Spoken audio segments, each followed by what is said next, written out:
Supreme কোর্টের শুনানি নিয়ে একটা বিস্ফোরক তথ্য আ কল রেকর্ড রিভিল হয়েছে, যেটা তোমাদেরকে আমি শোনাবো। মন দিয়ে শুরু থেকে শেষ অবধি শোনো। এই এই প্রশ্নটাই আমি করতে চাইছি কলকাতার প্রথমত আমি এই প্রশ্নটাই আমি করতে চাইছি কলকাতার পুলিশের ইতিহাসে অপদার্থতম দলদাসতম পুলিশ কমিশনার বিনীত গোয়েলকে। এই দুর্বিনীত গোয়েল সে যখন বড় বড় কথা বলেছিল, under my command everything, my team member they did everything for the free and fair justice. এখন সেই দুর্বিনীত গোয়েলকে প্রশ্নটা করা উচিত যে প্রথমে টাইম লাইন নিয়ে মহামান্য বিচারপতি পারজিওয়ালা বলেছিলেন প্রথম শুনানিতে কি আমার 30 বছরের কর্মজীবনে আমার এই অভিজ্ঞতা হয়। আর আজ মহামান্য প্রধান বিচারপতি যে উক্তিটা করেছেন, আমিও শুনেছি লাইভ স্ট্রিমিং, এটা ওই কলকাতা পুলিশের শুধু নয়, মুখ্যমন্ত্রী মমতা ব্যানার্জি এদের লজ্জায় মাথা নিচু করে চলে যাওয়া উচিত, নিজেদের পদে পদত্যাগ করে চলে যাওয়া উচিত। এই মমতা ব্যানার্জি বলেছিলেন না কলকাতা পুলিশ দুর্দান্ত কাজ করেছে। এই যে তৃণমূল শাসক দলের নেতা মন্ত্রীরা যে লম্ফজম্প করেছে, এই কলকাতা পুলিশ তার সঙ্গে মিলিয়েছে যে একজন মাত্র অপরাধীকে আমরা 14 ঘন্টার মধ্যে 10 ঘন্টার মধ্যে ধরে ফেলেছি। আজকে তাহলে এই সিবিআই এর রিপোর্টের উপর মহামান্য প্রধান বিচারপতির যে মন্তব্য, তাতে কি জবাব দেবে? অবশ্যই মানুষগুলো লজ্জা তো নেই একদমই। এখন দেখার বিষয় যে সিবিআই আরো কি বার করবে। কারণ সমস্যা হচ্ছে, তুমি যে প্রশ্নটা করেছিল, একটা উত্তর কিন্তু মন্তব্য কিন্তু মহামান্য প্রধান বিচারপতি দিয়েছেন যে তদন্ত চলছে, এই সময় তদন্তের ব্যাপারে কোনো কথা বলাটা ঠিক হবে না, তদন্ত ব্যাহত হতে পারে।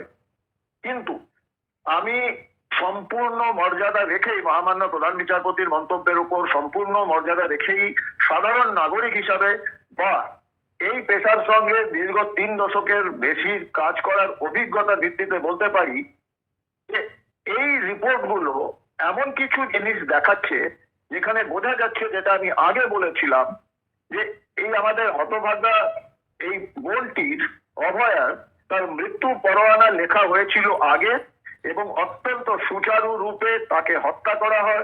পুরো ব্যাপারটাকে মানুষকে, তদন্তকে, পুলিশকে, সংবাদ মাধ্যমকে বিভ্রান্ত করার জন্য ওই ধর্ষণের ঘটনাটা ঘটানো হয় এবং অত্যন্ত সুচারুভাবে সমস্ত প্রমাণ লোপাট করা হয়। এবং এই প্রমাণ লোপাটটা কিন্তু অপরাধী করেনি।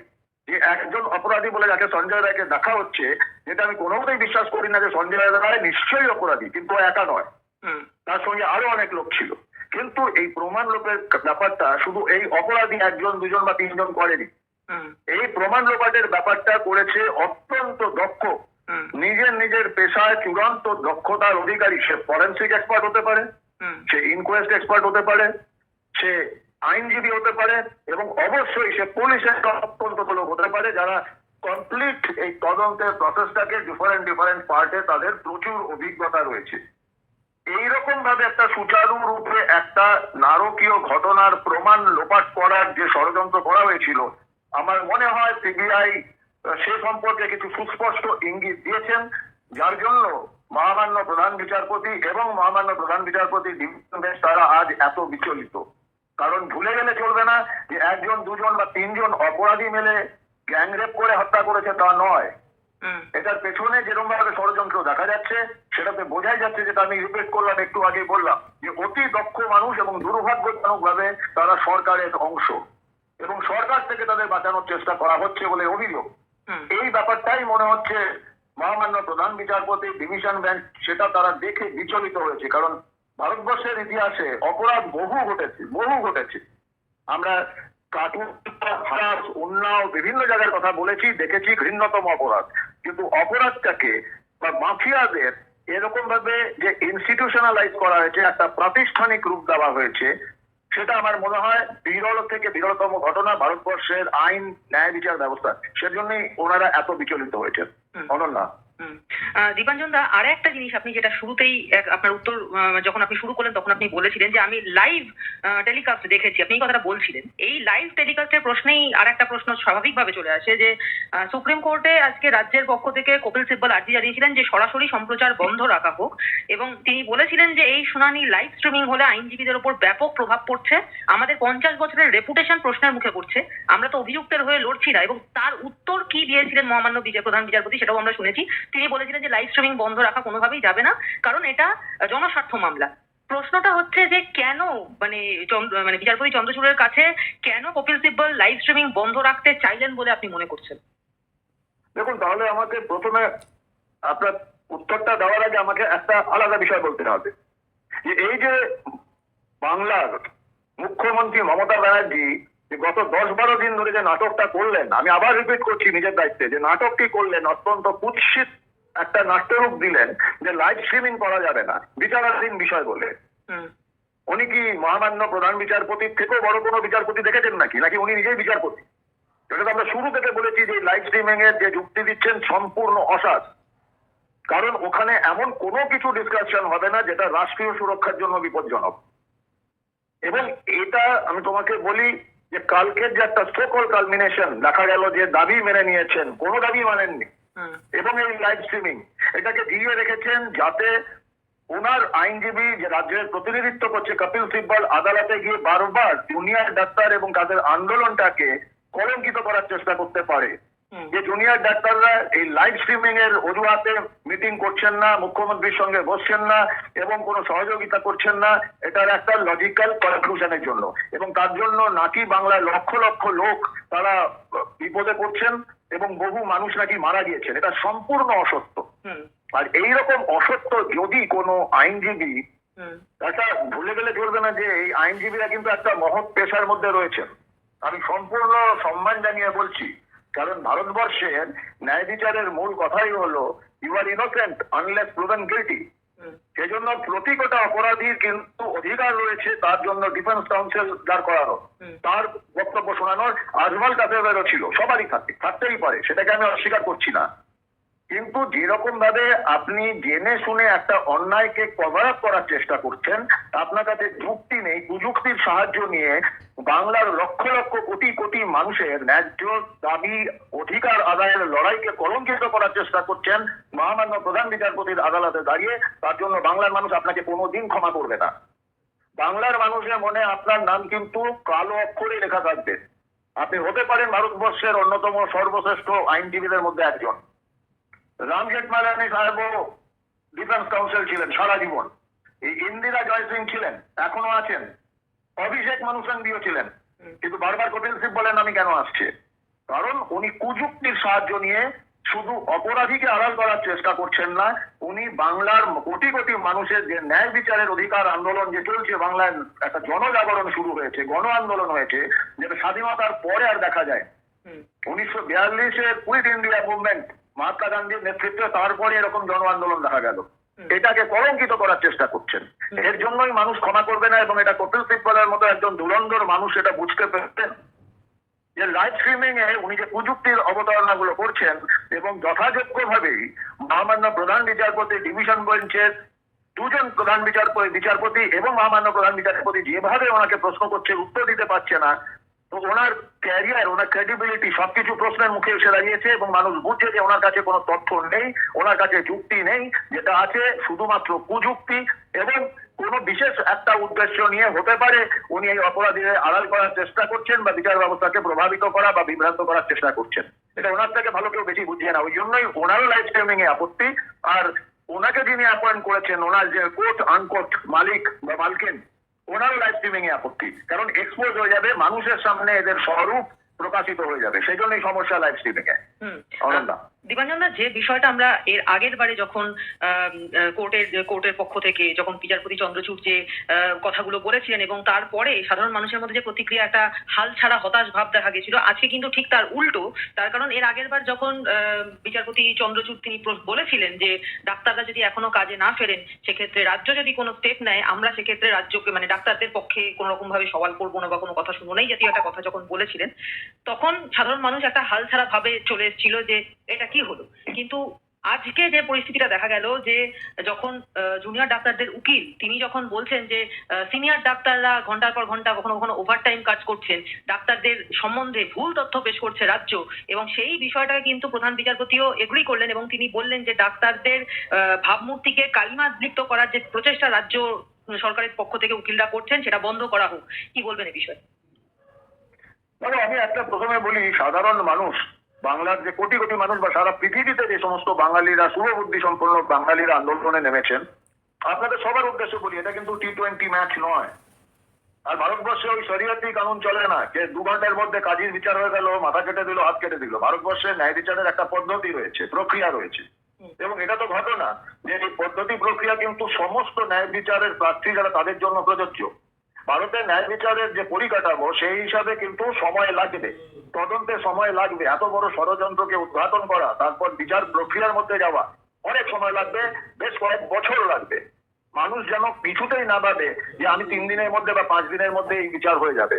দ্বিতীয়ত, মহামান্য প্রধান বিচারপতির সুপ্রিম কোর্টের ডিভিশন বেঞ্চ তারা কিন্তু এটা বিচার করছেন না। আবার রিপিট করলাম, একবার বিস্তারিত ভাবে তোমার অনুষ্ঠানে বলেছিলাম, উনি কিছু অবজারভেশন করছেন এবং স্ট্যাটাস রিপোর্ট দিয়ে উনিও মহামান্য প্রধান বিচারপতির ডিভিশন বেঞ্চ সিবিআই এর উপর প্রেসার ক্রিয়েট করছে যাতে তদন্ত সঠিক পথে চলে, তদন্ত যথাযোগ্য গতি পায়, এবং সিবিআই এর তদন্তে যদি রাজ্য সরকার বা কলকাতার পুলিশ অসহযোগিতা করে সেটাকে প্রোটেক্ট করার জন্য মহামান্য প্রধান বিচারপতির ডিভিশন বেঞ্চ কিন্তু এই তদন্তে অভয়াকে ন্যায় বিচার দেওয়ার জন্যই হয়েছে। এটা কিছু মানুষ ভুল বোঝানোর চেষ্টা করছেন, বিভ্রান্ত করার চেষ্টা করেছেন। আমি প্রথম দিন থেকে এখন অব্দি বিন্দু মাত্র হতাশ হইনি। আর আমরা জানি যে এই লড়াইটা লম্বা লড়াই, এটাতে এখনই হতাশ হয়ে গেলে তাদের এই লড়াই ছেড়ে বাড়িতে গিয়ে বসে থাকা ভালো। কেউ যদি ভেবে থাকতেন যে আমি 15 দিন লড়াই করবো তারপর পুজো এসে যাবে, অ্যাজ ইউজুয়াল পুজোয় পূর্তি করবো, বুর্জ খলিফা দেখতে যাবো আর শ্রীভূমি দেখতে যাবো, তাহলে তারা ভুল করছেন। তার আগে পুজোয় উৎসব করুন, আনন্দে মাতুন। এই লড়াই আপনার জন্য নয়।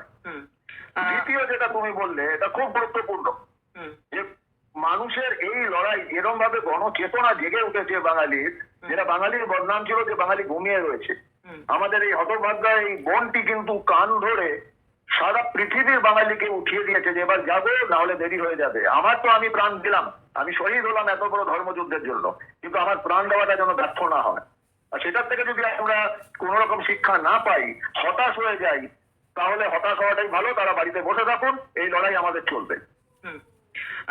মুখ্যমন্ত্রী একদিকে বলছেন উই ওয়ান্ট জাস্টিস, এবং বারবার বলছেন, মানে যখন ডাক্তারদের সঙ্গে তিনি কথা বলেছেন তখন তিনি বলেছেন যে আমার কেউ শত্রু নয়, আমার কেউ বন্ধু নয়। অন্যদিকে দেখা যাচ্ছে যে এত তাবড় তাবড় আইনজীবীদের দাঁড় করিয়ে দিচ্ছেন যারা তদন্ত করছে, মানে যে জাস্টিস পাওয়ানোর যাকে দরকার, যার জন্য বলছেন উই ওয়ান্ট জাস্টিস, তাদের মানে তাকে জাস্টিস পাওয়া থেকে আটকাতে তাবড় তাবড় আইনজীবীদের দাঁড় করিয়ে দিচ্ছেন। মানে এই দ্বিচারিতা কেন, এটা যদি একটু বুঝিয়ে বলতেন। দেখুন, মমতা ব্যানার্জির বিচারিতা তো ওনার রাজনৈতিক জীবনের প্রথম দিন থেকে শুরু। রাজনীতিবিদ হিসাবে বা গণতন্ত্রের নির্বাচনী প্রক্রিয়াতে প্রথম আসার সময় তো উনি ইস্ট জর্জিয়ার ডক্টরেট হয়ে গেছিলেন। বিচারিতা শুরু সেদিন থেকে, এবং বিচারিতা আজও চলছে, বরং আরো বেড়ে গেছে। বিচারিতার একটা সাম্প্রতিকতম উদাহরণ দিচ্ছি। এই তালা থানার ওসি অভিজিৎ মন্ডলকে গ্রেপ্তার করা হলো গতকাল। অ্যাডিশনাল সিপি 4 ওনার বাড়িতে গিয়ে পাবলিকের সামনে কি স্টেটমেন্ট দিচ্ছেন যে আমরা সলিডারিটি দেখাতে এসেছি। আমি কনফার্ম, পার্সোনাল ব্যক্তিগত লেভেলে আমি কনফার্ম যে অভিজিৎ মন্ডল যথাযোগ্য তদন্ত করছিল ন্যায় বিচার দেওয়ানোর জন্য। এটা তো বিচারিতা। আপনার কি মনে হয় যে অভিজিৎ মন্ডল নিজের ইচ্ছায় গিয়েছিল ওখানে? এই আমাদের অ্যাডিশনাল সিপি 4 তাকে যেতে বাধ্য করা হয়েছিল, যেরকম ভাবে এই দুর্বিনীত গোয়েলকে দিয়ে বাধ্য করা হয়েছিল প্রমাণ লোপাটের জন্য, সেই রকম ভাবেই এই অ্যাডিশনাল সিপি 4 কে দিয়ে এই সমস্ত ভুল ভাল কথা বলে বিভ্রান্ত করার চেষ্টা করা হয়েছিল মানুষকে। এবং চাই ও অ্যাডিশনাল সিপি 4 হোক, চায় নির্যাতিতার বাবা মাকে টাকা দেওয়ার লোভ দেখানোর জন্য ডিসি নর্থ হোক, অথবা পুরো সামগ্রিকভাবে তদন্তটাকে বিভ্রান্ত করার জন্য, নষ্ট করার জন্য বিনীত গোয়েল হোক, সবার মাথায় বসে আছেন মমতা ব্যানার্জি। উনি মুখে একটা কথা বলছেন, কাজে এক্স্যাক্টলি অপোজিট জিনিস করছেন। এটা আমরা বহু উদাহরণ দেখেছি।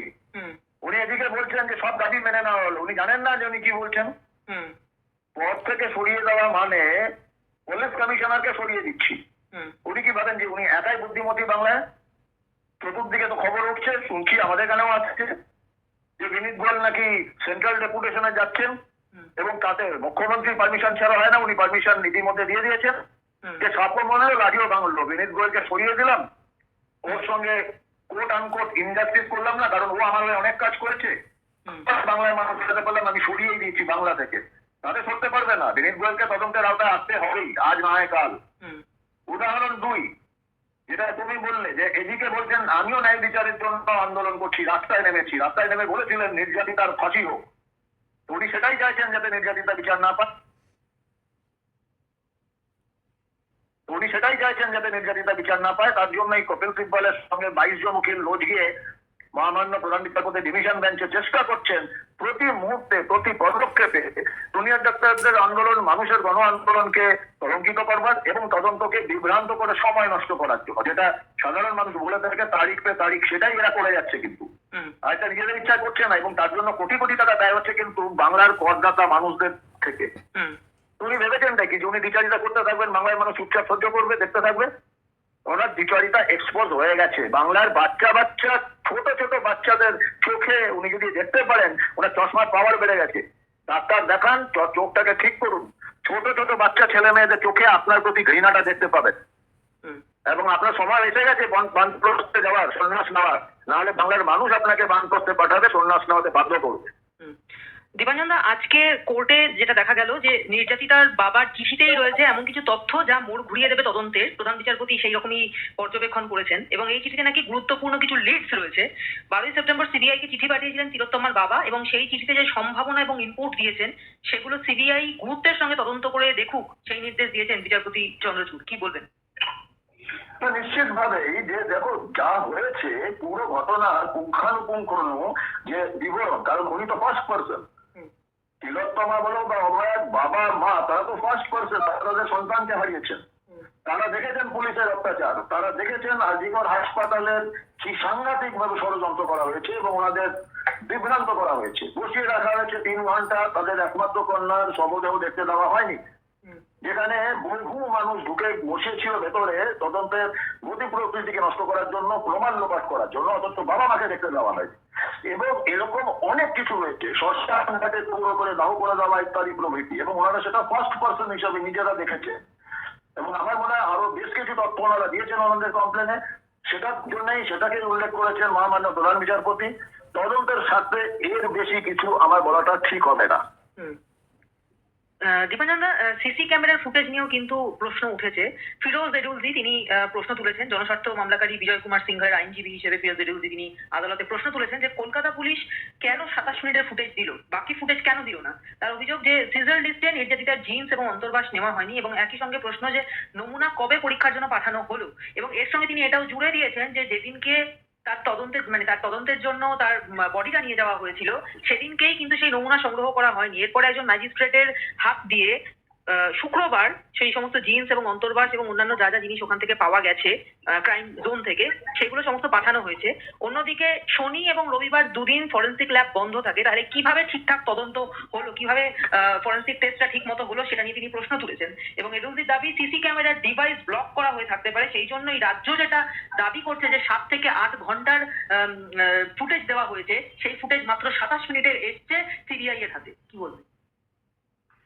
তো রাজ্য সরকারের আইনজীবী তিনি প্রতিনিধিত্ব করেছেন, আমি খুঁটিয়ে শুনছিলাম, বারবার বলে গেছে যে 8 জিবির ডেটা, 8 জিবির পাওয়ার হার্ড ডিস্ক, 4টে পেন ড্রাইভ, এত জিবি, সেটা তো সে হার্ড ডিস্ক বা পেন ড্রাইভের ক্যাপাসিটি, তার মধ্যে ডেটা কতটা রয়েছে সেটা কেন বলছে না? এবং যখন তারা হ্যান্ড ওভার করেছিল তখন তো তারা হ্যান্ড ওভার করেছে যে একটা ডিভিআর বা হার্ড ডিস্ক আর 4টে পেন ড্রাইভ, সেখানে কি লিখে দিয়েছিল যে কত মিনিটের করে ফুটেজ রয়েছে? যে ফুটেজটা যখন আমি ডাউনলোড করছি সিস্টেম থেকে, তখন তো আমি লিখে দেবো যে আমার এত ঘন্টার ফুটেজ আমি দিচ্ছি, সেটা খুব সাধারণ প্রক্রিয়া। আমি যেটা বলছেন কপিল সিব্বল যে সিল্ড তো হবেই, একটা সিল করে আপনি দিচ্ছেন, তার ভেতরে কি রয়েছে?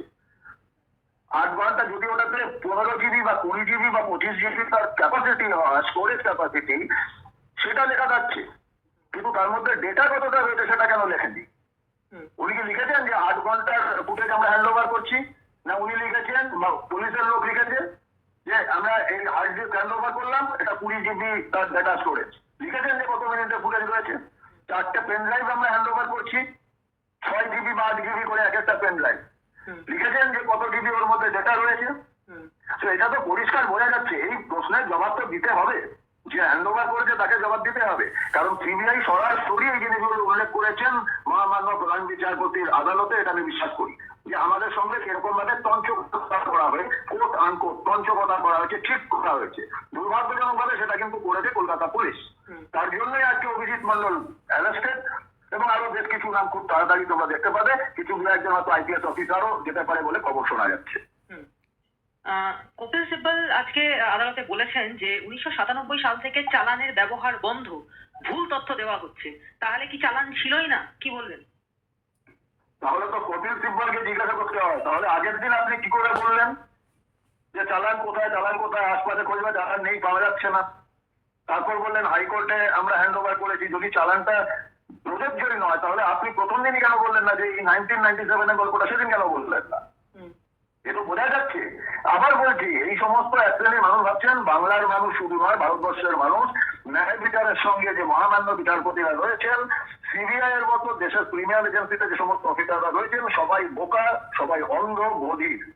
তা নয়, সেটা উনি বুঝতে পারবেন, কোথায় কি হয়েছে, কোথায় কি দেওয়া হয়নি, খুব তাড়াতাড়ি বুঝতে পারবেন, এবং ওনার মক্কেলরাও বুঝতে পারবে। যাই হোক, তোমরা শুনলে, এটা হচ্ছে সুপ্রিম কোর্টের শুনানি নিয়ে বিস্ফোরক তথ্য ফাঁস করলো, এবং এটা একটা কথোপকথন, আমি রেকর্ডটা শোনালাম, কল রেকর্ডটা। তো এখানটায় অনেক কিছুই প্রকাশ পেল। আজকে আমরা সবাই সারাদিনই দেখেছি, কম বেশি সবাই দেখেছি, এবং আমাদের সিপি চেঞ্জ হয়েছে, নতুন সিপি এসেছে। তোমার হচ্ছে তোমার কেন মনোজ ভার্মা বোধহয়, বর্মা। তা মনোজ ভার্মা নতুন সিপি কলকাতায় এখন আসলেন। এখানে দেখো, একটা মেয়েকে বাঁচানোর জন্যে পুরো পুরো পশ্চিমবঙ্গ তথা বাইরে বিদেশ সবাই জেগে গেছে। আর সেই যারা এই ক্রিমিনালি কাজ করেছে, যারা এই নোংরা কাজ করেছে, তাদেরকে বাঁচাতে আমাদের রাজ্য সরকার সবথেকে মানে বড় উকিল, সবথেকে দামি উকিল, বড় উকিল সুপ্রিম কোর্টে লাগিয়ে দিয়েছে তাদেরকে। তাহলে উনি কী করে চাইছেন উই ওয়ান্ট জাস্টিস? আমি তার জন্য ভয়েসটা তোমাদের শোনালাম। মানে উনি মুখের জাস্টিস চাইছেন, কিন্তু কাজটা সেটা করছে না। আচ্ছা, প্রত্যেকটা মানুষ কি বোকা ভাবে? উনি কি ভাবে উনি খরগোশের মতন উনি মুখটা ভেতরে ঢুকিয়ে রয়েছে গর্তের ভেতরে, উনি কাউকে দেখতে পাচ্ছে না বলে আমরা কাউকে দেখতে পাচ্ছি না? প্রত্যেকটা মানুষকে বলছি, জাগো জাগো গ্রাহক জাগো। আর একটা দারুণ কথা বলেছে এর ভেতরে, যে তিলোত্তমা তার প্রাণকে বলিদান দিয়ে প্রত্যেককে জাগিয়ে কান ধরে টেনে জাগিয়ে দিয়ে গেছে। এরপর যদি তোমরা না জাগো, তাহলে তোমরা ভাঁড় যাও। এরপর যদি তোমরা না জাগো, তোমরা ভাঁড় যাও। আর যাদের জাগার, তারা ঠিক জেগে যাবে। কারণ আজকে প্রত্যেকটা মানুষের এই যে উকিলগুলো যে লাগিয়েছে, সেগুলো কিন্তু আমাদের সাধারণ মানুষেরই পয়সা। এই যে আমাদেরকে প্রত্যেকে বলে না, এই যে আমাদের রেশন দেয়, বা আমাদের এই 1,000 টাকা করে কন্যাশ্রী, যুবশ্রী, রাজ্যশ্রী, পথশ্রী, বেকারশ্রী, সমস্ত শ্রী যে পদকগুলো আমাদের দেয়, সেগুলো কিন্তু ওনার পার্সোনাল সম্পত্তি থেকে দেয় না। উনি এই আমাদের এই মাথা থেকে তোলা পয়সা আমাদের মধ্যেই বিলিয়ে বেড়ায়। কিন্তু এটা যদি আমাদের না দিয়ে আমাদের সুস্বাস্থ্যের ব্যবস্থা, সুশিক্ষার ব্যবস্থা, সুজলের ব্যবস্থা, রাস্তাঘাটের ব্যবস্থা, প্রত্যেকটা মানুষের ঘরের ছাদে চাল থাকার ব্যবস্থা, এগুলো যদি করতো, 100 দিনের কাজের ব্যবস্থা, তাহলে মনে হয় বেশি ভালো হতো।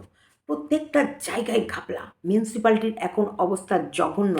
আগে মিউনিসিপ্যালিটিতে না একটা রুলস রেগুলেশন ছিল। এখন জানো তুমি, একটা বাড়ির ট্যাক্স কত নেয়?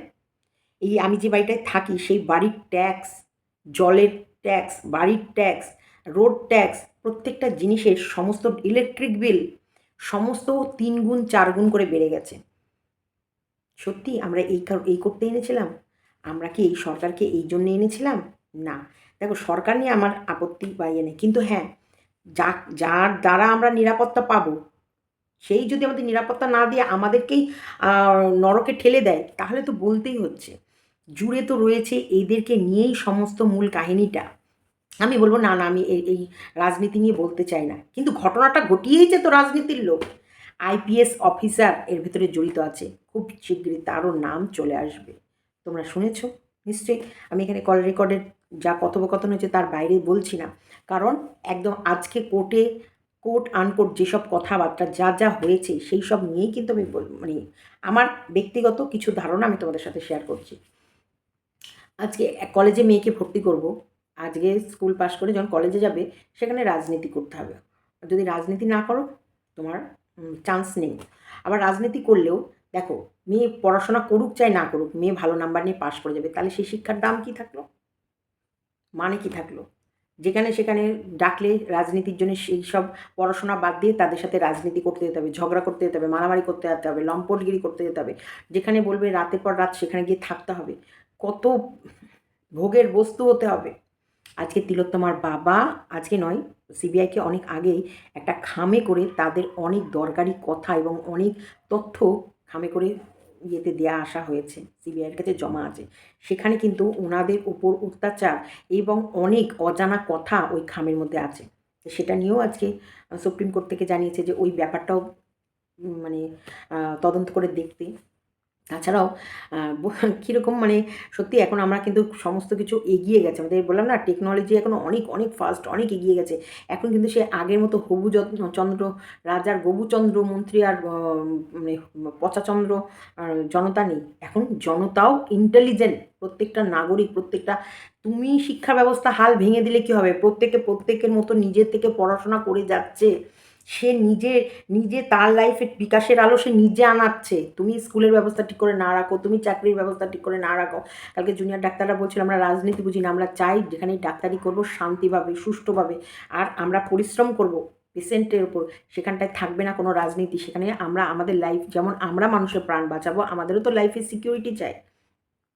আলোর ব্যবস্থা নেই। তোমরা এক একটা হসপিটালে রাতের বেলায় গিয়ে দেখো, দিনের বেলা একরকম, রাতে এই 12টা-1টার দিকে হসপিটালগুলো গিয়ে দেখবে যেন মনে হবে কি ওগুলো সব মানে মানে দুর্নীতির দুর্গ। সবসময় সব দিকটা অন্ধকার, আলো ঝলমলে নেই, অন্ধকার, ঘাপচা যত কি বলবো, সেদিনকে বললাম না হসপিটালে গেছি ভাঙড়ে, একটা পুলিশের গাড়ি এসেছিল, আমি ভিডিওটা দেখেছি। ওই গাড়িটা, পুলিশের গাড়িটা যখন পাশ দিয়ে যাচ্ছে না, মদের গন্ধ।